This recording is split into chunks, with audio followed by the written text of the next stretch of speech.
Good morning students. आज हम लोग बोर मॉडल को पढ़ेंगे।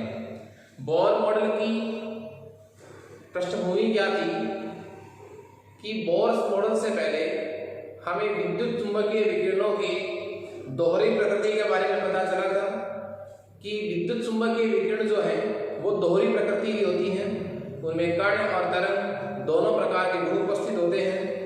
फिर हमने पिछली क्लास में स्पेक्ट्रम के बारे में पढ़ा था। स्पेक्ट्रम दो प्रकार होते हैं, सतत स्पेक्ट्रम और रेखीय स्पेक्ट्रम।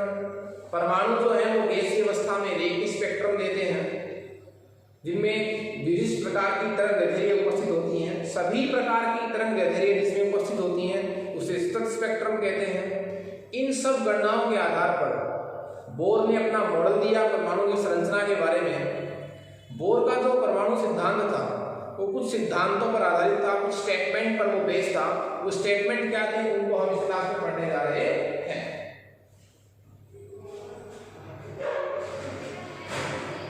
देखिए, बोर का जो परमाणु मॉडल था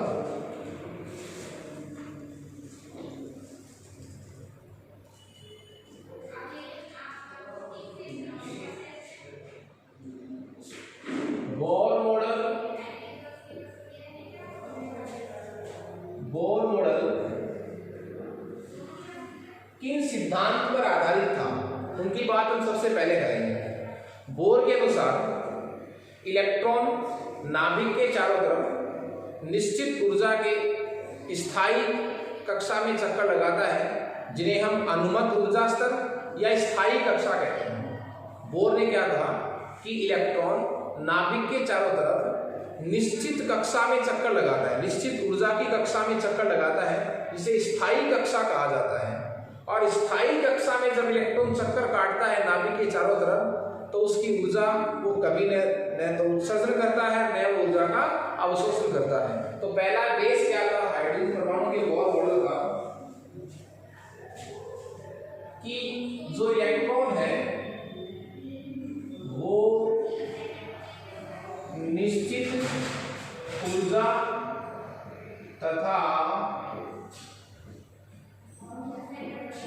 निश्चित त्रिज्या, निश्चित ऊर्जा और निश्चित त्रिज्या की कक्षा में चक्कर लगाता है। और ऐसी कक्षा को क्या नाम दिया गया बोर के अनुसार? स्थायी कक्षा। इलेक्ट्रॉन निश्चित ऊर्जा तथा निश्चित त्रिज्या की कक्षा में चक्कर लगाता है, जिसे स्थायी कक्षा नाम दिया गया। और जब इलेक्ट्रॉन स्थायी कक्षा में चक्कर काटता है तो उसकी एनर्जी का लॉस नहीं होता। ओके, दूसरा जो बेस था बोर मॉडल का वो था कि स्थायी कक्षा में इलेक्ट्रॉन की जो ऊर्जा है वो समय के साथ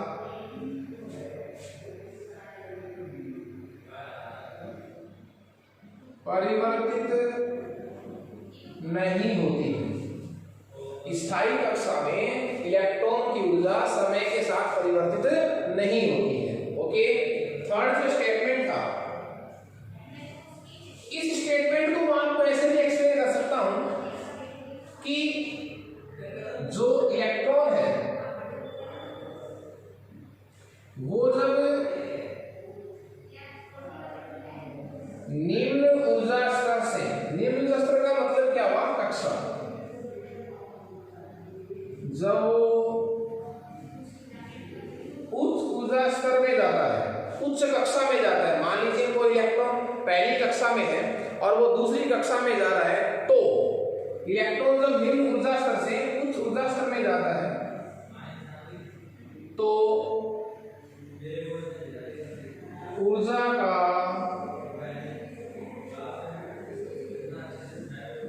अवशोषण करता है। ऊर्जा का क्या करता है? अवशोषण। और जब इलेक्ट्रॉन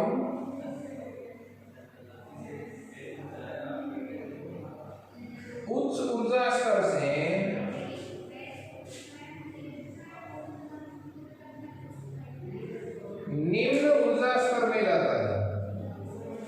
जब इलेक्ट्रॉन उच्च ऊर्जा स्तर से निम्न ऊर्जा स्तर में जाता है तो ऊर्जा का क्या करता है, उत्सर्जन। इस बात को समझिए आप। बोर मॉडल क्या कह रहा था कि जब इलेक्ट्रॉन स्थायी कक्षा में चक्कर काटता है, स्थायी कक्षा किसको कहा गया है, वह कक्षा जिसमें इलेक्ट्रॉन की ऊर्जा नियत रहती है और उस कक्षा की जो त्रिज्या भी है वो भी नियत रहती है। निश्चित ऊर्जा और निश्चित त्रिज्या की कक्षा को क्या नाम दिया गया था, स्थायी कक्षा। इलेक्ट्रॉन हमेशा स्थायी कक्षा में चक्कर काटता है और जब इलेक्ट्रॉन स्थायी कक्षा में चक्कर काटेगा तो उसकी एनर्जी जो है वो समय के साथ परिवर्तित नहीं होती। बोर मॉडल हम कौन सा मॉडल पढ़ रहे हैं, हमने परमाणु संरचना के सिद्धांत पढ़े थे। पहला सिद्धांत पढ़ा था हमने थॉमसन का मॉडल, तरबूज मॉडल जिसको हमने कहा था। दूसरा सिद्धांत हमने पढ़ा था रदरफोर्ड का परमाणु मॉडल और तीसरा हम पढ़ रहे हैं बोर का परमाणु मॉडल। रदरफोर्ड की परमाणु संरचना के मॉडल के बाद नाभिक की खोज हो गई थी, लेकिन ये रदरफोर्ड नहीं बता पाया था इलेक्ट्रॉन जो नाभिक के चारों तरफ चक्कर काटता है उसकी एनर्जी लॉस क्यों नहीं होती।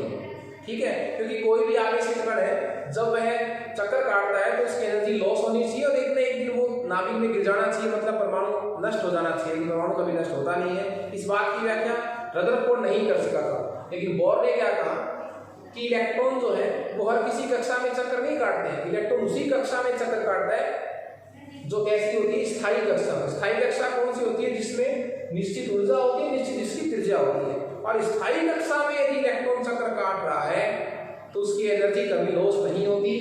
दो कंडीशन है, यदि इलेक्ट्रॉन अपनी निम्न कक्षा से उच्च कक्षा में जाता है तब तो इलेक्ट्रॉन ऊर्जा का अवशोषण करेगा, और जब वो अपनी उच्च कक्षा से निम्न ऊर्जा स्तर में आता है, निम्न कोश में आता है, कोश कक्षा ऊर्जा स्तर बाकी की है, तो ऊर्जा का क्या करता है, उत्सर्जन करता है। इन दो कंडीशन को छोड़कर जब इलेक्ट्रॉन उच्च से निम्न, निम्न से उच्च में संक्रमण करता है तब ही उसकी एनर्जी चेंज होती है। यदि वो अपनी कक्षा में रहता है, अपनी कक्षा में चक्कर काटता है, स्थायी कक्षा में चक्कर काटता है तो कभी भी उसकी एनर्जी लॉस नहीं होती। इसलिए इलेक्ट्रॉन स्थायी कक्षा में बिना ऊर्जा की हानि किए चक्कर काटता रहेगा। ओके, उसके बाद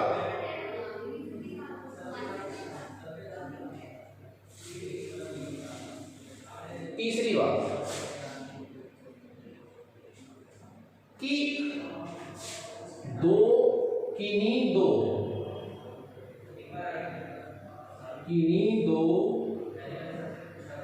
स्थायी कक्षा,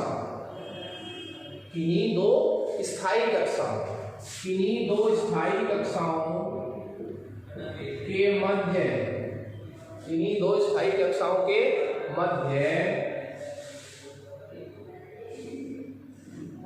आवृत्ति के अंतर को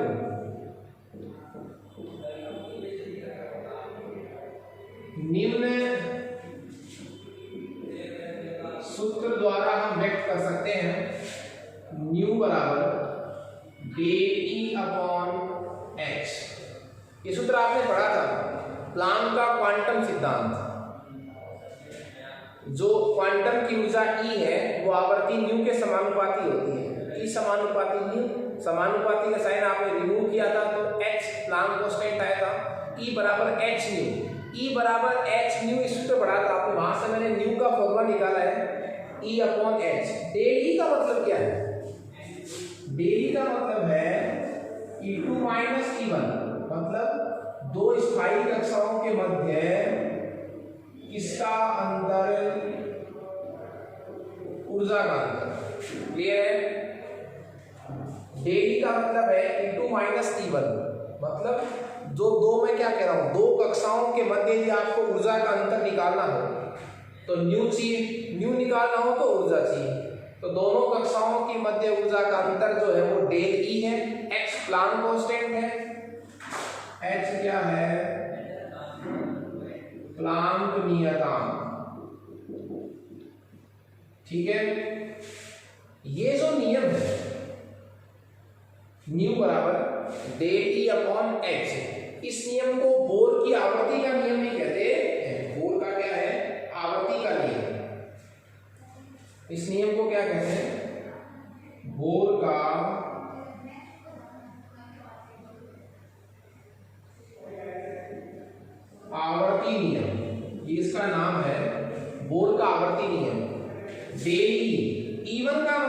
क्या है,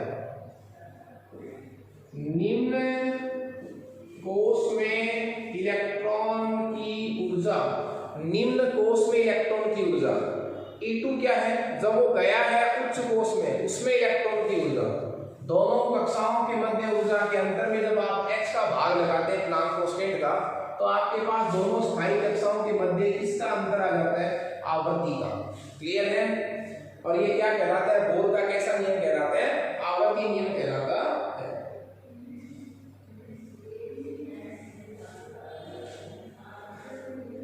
चौथी बात जो बोर ने कही कि इलेक्ट्रॉन जो है उसी कक्षा में चक्कर काटता है जो स्थायी होती है, और स्थायी कोश, स्थायी कक्षा की परिभाषा उसने दी कि किसे कहें, स्थायी कक्षा जिसमें निश्चित ऊर्जा, निश्चित ऊर्जा हो। एक तरीका और बताया बोर ने कि स्थायी कक्षा किसे कहेंगे, जिसमें इलेक्ट्रॉन का कोणीय संवेग, स्थायी कक्षा में इलेक्ट्रॉन का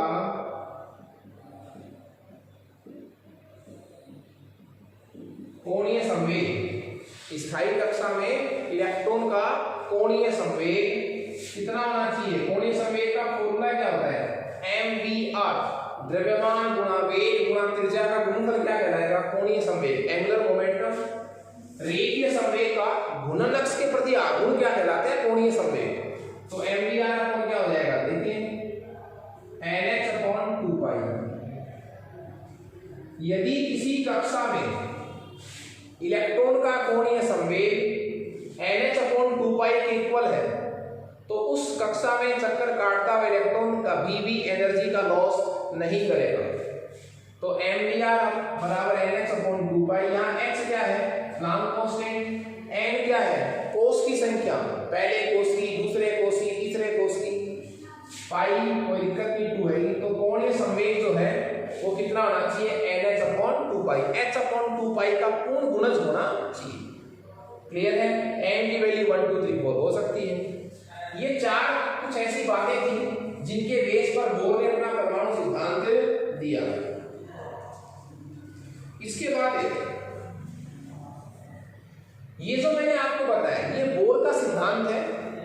ये बोर का क्या है, परमाणु मॉडल। बोर ने अपने परमाणु मॉडल को हाइड्रोजन के लिए लागू किया, तो हम उसको क्या कह देंगे, हाइड्रोजन परमाणु के लिए बोर मॉडल। दो बातें अलग अलग हैं। जब आपसे ये पूछा जाए कि हाइड्रोजन परमाणु के लिए बोर मॉडल लिखिए, तब आपको दूसरे वाला लिखना जो मैं अब पढ़ाऊंगा। आपसे ये कहे परमाणु का बोर मॉडल लिखिए, उसमें क्या बातें बताए, उसके स्टेटमेंट क्या थे बोर के, तो ये चार बातें थी। मैं इनको एक बार वापस से रिवाइज कर रहा हूं। देखिए बोर का जो मॉडल था वो निम्न अभिविधि पर आधारित था कि इलेक्ट्रॉन जो है वो निश्चित ऊर्जा व निश्चित त्रिज्या की कक्षा में ही चक्कर काटते हैं, जिन्हें हम स्थायी कक्षा कहते हैं। इलेक्ट्रॉन जब स्थायी कक्षा में चक्कर काटता है तब उसकी एनर्जी जो है वो समय के साथ नहीं बदलती है, मतलब उसकी एनर्जी लॉस नहीं होती। यही बात रदरफोर्ड मॉडल की सबसे बड़ी कमी थी, जो वो समझा नहीं सका था। तो एनर्जी का चेंज कब होगा, स्थायी कक्षा में जब इलेक्ट्रॉन चक्कर काटेगा तब तो उसकी एनर्जी चेंज नहीं होगी। तो चेंज कब होगी, जब इलेक्ट्रॉन निम्न ऊर्जा स्तर से उच्च ऊर्जा स्तर में जाएगा तब तो ऊर्जा का अवशोषण होगा। जब वो उच्च ऊर्जा स्तर से निम्न ऊर्जा स्तर में आएगा तो ऊर्जा का उत्सर्जन होगा। थर्ड बात जो थी किन्हीं दो स्थायी कक्षाएं, किन्हीं दो स्थायी कक्षा के मध्य आप आवर्ती निकाल सकते हैं कि अंतर कितना आवर्ती का, nu equal to del E upon H. आप इस सूत्र से किन्हीं दो स्थायी कक्षाओं के मध्य ऊर्जा के अंतर को भी निकाल सकते हैं। Del E equal to H nu हो जाएगा। यहाँ एच क्या है, प्लांक कांस्टेंट है। E2 माइनस E1 ऊर्जा का अंतर है दो कक्षाओं के मध्य। E2 उच्च ऊर्जा स्तर की ऊर्जा है, E1 निम्न ऊर्जा स्तर की ऊर्जा। जिसे मैं कहूं पहले कोष से दूसरे कोष में जा रहे इलेक्ट्रॉन, तो E1 की वैल्यू 1, E2 की वैल्यू कितनी हो जाएगी 2। इस नियम को बोर का आवर्ती नियम भी कहते हैं। फोर्थ स्टेटमेंट क्या था, स्थायी कक्षा में इलेक्ट्रॉन का कोणीय संवेग कितना होना चाहिए, h/2π होना चाहिए, या उसका n गुणज मतलब nh/2π। क्लियर है। इस बात को वापस से समझिए। मैं इसको सारांश में क्या कह सकता हूं, बोर सिद्धांत ये कह रहा है कि एक इलेक्ट्रॉन उसी स्थायी कक्षा में चक्कर लगाता है जिसमें मतलब उस कक्षा में जिसमें उस इलेक्ट्रॉन का कोणीय संवेग h/2π पाई हो या H/2 का पूर्ण गुणज हो, मतलब क्या हो, NH/2 हो। ये बातें बोर ने सिद्धांत दी। इनके बेस पर उसने हाइड्रोजन परमाणु के लिए अपना सिद्धांत दिया, जिसका नाम क्या हो जाएगा, हाइड्रोजन परमाणु के लिए बोर मॉडल। तो रदरफोर्ड मॉडल में जो कमियां थी उनको कुछ हद तक बोर ने भी दूर किया कि क्या कारण है कि आवेशित कण चक्कर काटता हुआ एनर्जी का लॉस नहीं करता। तो इस कमी को पूरा किसने किया, बोर ने। बोर ने कहा H/2 के संवेग वाली कक्षा में जब भी इलेक्ट्रॉन चक्कर काटेगा उसके एनर्जी का कभी लॉस नहीं होगा।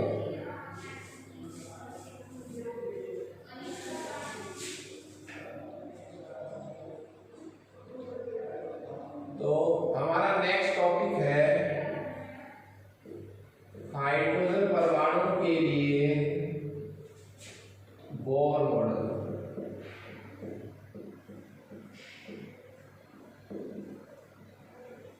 हाइड्रोजन परमाणु के लिए बोर मॉडल देखो, इसमें सबसे पहले एक नंबर अपन फोर स्टेटमेंट इसमें पढ़ेंगे उसी की तरह। पहली बात क्या है,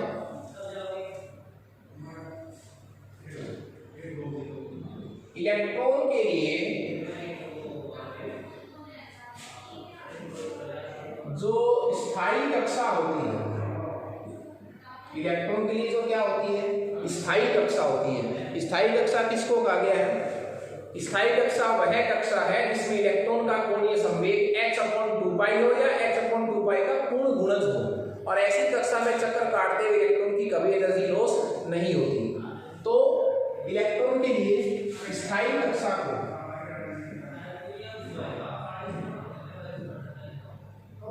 मुख्य क्वांटम संख्या, मुख्य क्वांटम संख्या n द्वारा व्यक्त किया जाता है।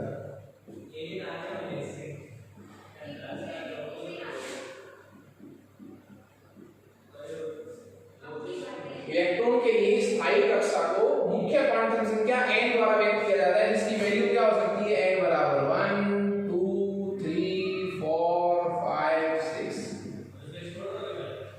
ओके, दूसरा स्टेटमेंट क्या है हाइड्रोजन परमाणु के लिए,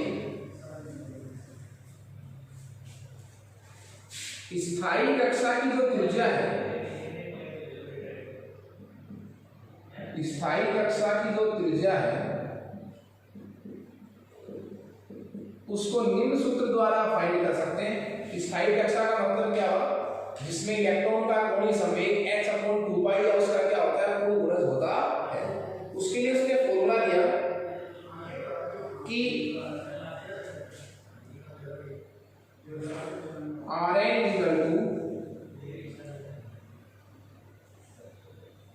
A0n²। हाइड्रोजन परमाणु के लिए आप किसी भी कक्षा की त्रिज्या ज्ञात कर सकते हैं सूत्र द्वारा। यहां देखिए n क्या है, n मुख्य क्वांटम संख्या है जो कोष की संख्या को रिप्रेजेंट कर रही है।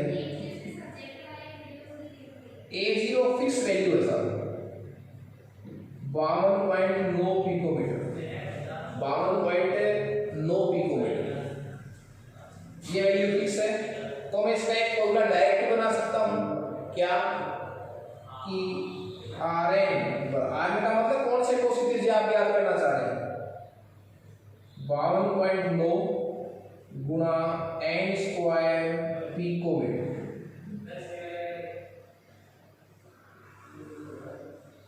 ये रिलेशन, तो स्थायी कक्षा की त्रिज्या का सूत्र बोर ने दिया A0n²। n क्या है, कोष की संख्या, आपको कौन से कोष की त्रिज्या निकालनी है उतनी आप वैल्यू इसमें रख दीजिए। ये वैल्यू फिक्स है 52.9 पिकोमीटर में, वैल्यू आएगी आप इसको चेंज भी कर सकते हैं। तो इस फॉर्मूले के अकॉर्डिंग यदि आपसे पहली कक्षा की त्रिज्या निकाली जाए कि हाइड्रोजन परमाणु में पहले कोष की कितनी त्रिज्या होगी, तो आप n की वैल्यू कितनी रखते हैं, 1। तो आंसर कितना आएगा, n बराबर 1 के लिए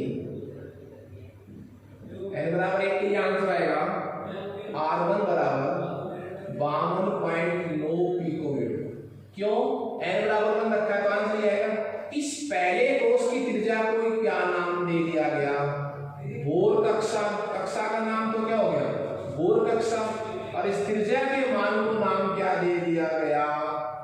बोर त्रिज्या, बोर कक्षा या बोर त्रिज्या। ओके, देखिए जैसे जैसे f का मान बढ़ेगा, कोस की संख्या बढ़ेगी, त्रिज्या r का मान बढ़ेगा। थर्ड जो स्टेटमेंट था वो था जब इलेक्ट्रॉन स्थायी कक्षा में चक्कर काटता है तब उसकी ऊर्जा का हम सूत्र द्वारा ज्ञात कर सकते हैं। ऊर्जा का सूत्र, स्थायी कक्षा में इलेक्ट्रॉन की ऊर्जा का सूत्र। तो स्थायी कक्षा में इलेक्ट्रॉन की ऊर्जा का जो सूत्र है वो था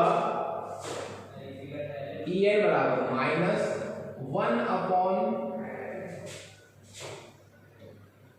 RH गुणा 1 अपॉन n स्क्वायर। इलेक्ट्रॉन की ऊर्जा ऋणात्मक होती है, जब अनंत की तरफ जाता है जैसे जैसे कोष की संख्या बढ़ेगी एनर्जी प्लस में होती जाएगी। सर्वाधिक एनर्जी कहां जाकर होती है? इलेक्ट्रॉन की अनंत पर, और वो भी कितनी? शून्य। n यहां पर किसकी संख्या है? कोष की संख्या है। यहां RH का मतलब क्या है? रीडबर्ग नियतांक, रीडबर्ग नियतांक। और रीडबर्ग नियतांक है उसका मान जो है वो होता है 2.18 गुणा 10⁻⁻18 जूल। ये वैल्यू है रीडबर्ग नियतांक की। तो दो महत्वपूर्ण फॉर्मूले हैं न्यूमेरिकल के, बहुत अच्छे सूत्र हैं, आप इनको याद रखेंगे। स्थायी कक्षा में त्रिज्या का सूत्र क्या है? Rn बराबर a0 n स्क्वायर। n की वैल्यू रखिए आप, आपको कौन सी कोस की त्रिज्या चाहिए वैल्यू आ जाएगी पिकोमीटर में। उस स्थायी कक्षा में जब इलेक्ट्रॉन रहता है तो उसकी एनर्जी अपन के सूत्र द्वारा ज्ञात कर सकते हैं। En बराबर -Rs × 1 upon n square. n कोस की संख्या है और Rs जो है वो रीडबर्ग नियतांक है। Rs क्या है? रीडबर्ग नियतांक, जिसकी वैल्यू कितनी है? 2.18 × 10⁻⁻18 जूल। क्लियर है? तो टोटल फॉर्मूला क्या बन जाएगा हमारे लिए? En बराबर -2.18 × 10⁻80 गुणा 1 अपॉन n स्क्वायर जूल। इस सूत्र द्वारा आप हाइड्रोजन परमाणु के किसी भी कक्षा में उपस्थित इलेक्ट्रॉन की ऊर्जा निकाल सकते हैं। किसी भी कक्षा की त्रिज्या इस सूत्र द्वारा, किसी भी कक्षा में उपस्थित इलेक्ट्रॉन की ऊर्जा इस सूत्र द्वारा, और कक्षा की त्रिज्या इस सूत्र द्वारा। दो महत्वपूर्ण फॉर्मूले न्यूमेरिकल्स के लिए, आप इनको याद रखेंगे। रही बात इनकी कब एनर्जी शून्य होगी, देखिए इलेक्ट्रॉन की जो ऊर्जा है वो R का मान जैसे जैसे बढ़ेगा, त्रिज्या जैसे जैसे बढ़ेगी, मैं ऐसे कह सकता हूं कक्षा बढ़ेगी वैसे वैसे इलेक्ट्रॉन की ऊर्जा भी बढ़ेगी। जैसे जैसे त्रिज्या का मान बढ़ेगा, कोषों की संख्या बढ़ेगी, वैसे वैसे बोलिए क्या? इलेक्ट्रॉन की ऊर्जा भी बढ़ेगी। बढ़ते बढ़ते कहां जाकर मैक्सिमम होगी? इलेक्ट्रॉन की जो एनर्जी है वो सर्वाधिक कितनी होती है? शून्य। इलेक्ट्रॉन की एनर्जी कितनी होती है? शून्य। वो सर्वाधिक, और वो भी कहां? अनंत पर, इनफाइनाइट। तो इलेक्ट्रॉन की ऊर्जा सर्वाधिक कितनी हो सकती है? शून्य हो सकती है, और वो भी कहां जाकर? अनंत पर जाकर। तो इलेक्ट्रॉन की ऊर्जा अनंत पर सर्वाधिक होती है, कितनी होती है? शून्य होती है। ओके,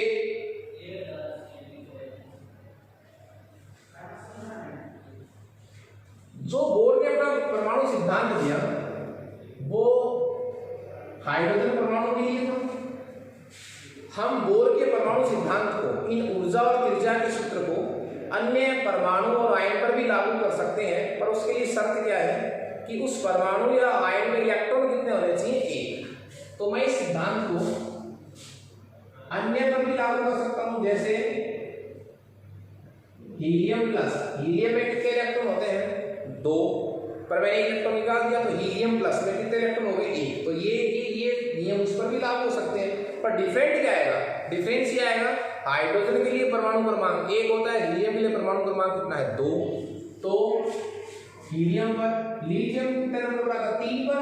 2 इलेक्ट्रॉन इसमें से निकाल दीजिए, 1 इलेक्ट्रॉन बच गया। तो ये जो हमने ऊर्जा के त्रिज्या के सूत्र पढ़े हैं ये हीलियम प्लस पर और लिथियम प्लस 2 पर भी लागू हो सकते हैं। क्यों? क्योंकि ये भी एक का इलेक्ट्रॉन वाले हो गए। अब क्या हो गए? एक इलेक्ट्रॉन वाले। जब हम यही फॉर्मूले किसी एक इलेक्ट्रॉन वाले परमाणु या आयन पर लागू करते हैं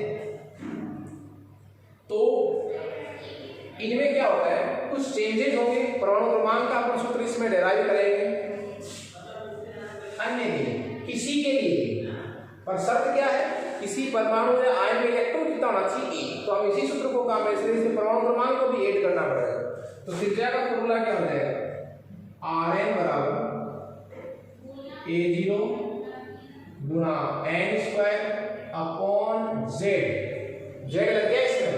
A0 की वैल्यू रख दीजिए आप, तो Rn इक्वल टू कितना हो जाएगा? 52.9 गुणा n² अपॉन z। आंसर किसमें आएगा? पिकोमीटर। ये किसी के लिए भी अप्लाई कर सकते हैं आप चाहे हाइड्रोजन के लिए अप्लाई करें और चाहे किसी ऐसे परमाणु में आएंगे जिसमें इलेक्ट्रॉन की संख्या कितनी हो? 1। तो n क्या है? कोष की संख्या, पहला दूसरा तीसरा कोष कक्षा। z क्या है यहाँ पर? परमाणु क्रमांक। z क्या है उस तत्व का? परमाणु क्रमांक। इसीलिए ऊर्जा के फॉर्मूले को भी चेंज कर सकते हैं। -2.18 10⁻⁻18 गुणा z² upon n² joule. Clear है? ये फॉर्मूला हम निकाल सकते हैं इलेक्ट्रॉन की ऊर्जा निकालने के लिए किसी भी तत्व में, किसी परमाणु, किसी आयन में, लेकिन उसमें इलेक्ट्रॉन की संख्या कितनी होनी चाहिए? 1। ओके, यहाँ z क्या है? परमाणु क्रमांक। यहाँ z क्या है? परमाणु क्रमांक। तो आज हमने इस सिद्धांत में बोर मॉडल के बारे में पढ़ा। बोर मॉडल हाइड्रोजन परमाणु के लिए लागू होता है, लेकिन ऐसे परमाणु या आयन पर भी लागू होता है जिनमें इलेक्ट्रॉन कितने होते हैं? ओनली 1। जैसे किसके लिए? हीलियम प्लस के लिए और लिथियम प्लस 2 के लिए। बोर मॉडल की सहायता से हम हाइड्रोजन परमाणु के रेखीय स्पेक्ट्रम की व्याख्या कर सकते हैं। जो रेखीय स्पेक्ट्रम हमें किसके द्वारा दिया गया था? रीडबर्ग द्वारा। इसके लिए हमने फॉर्मूला क्या लिखा था? 109677 1/n1 - n2² सेंटीमीटर इनवर्स। उस फॉर्मूले को अपन व्याख्या करेंगे किसकी सहायता से? बोर मॉडल की सहायता से।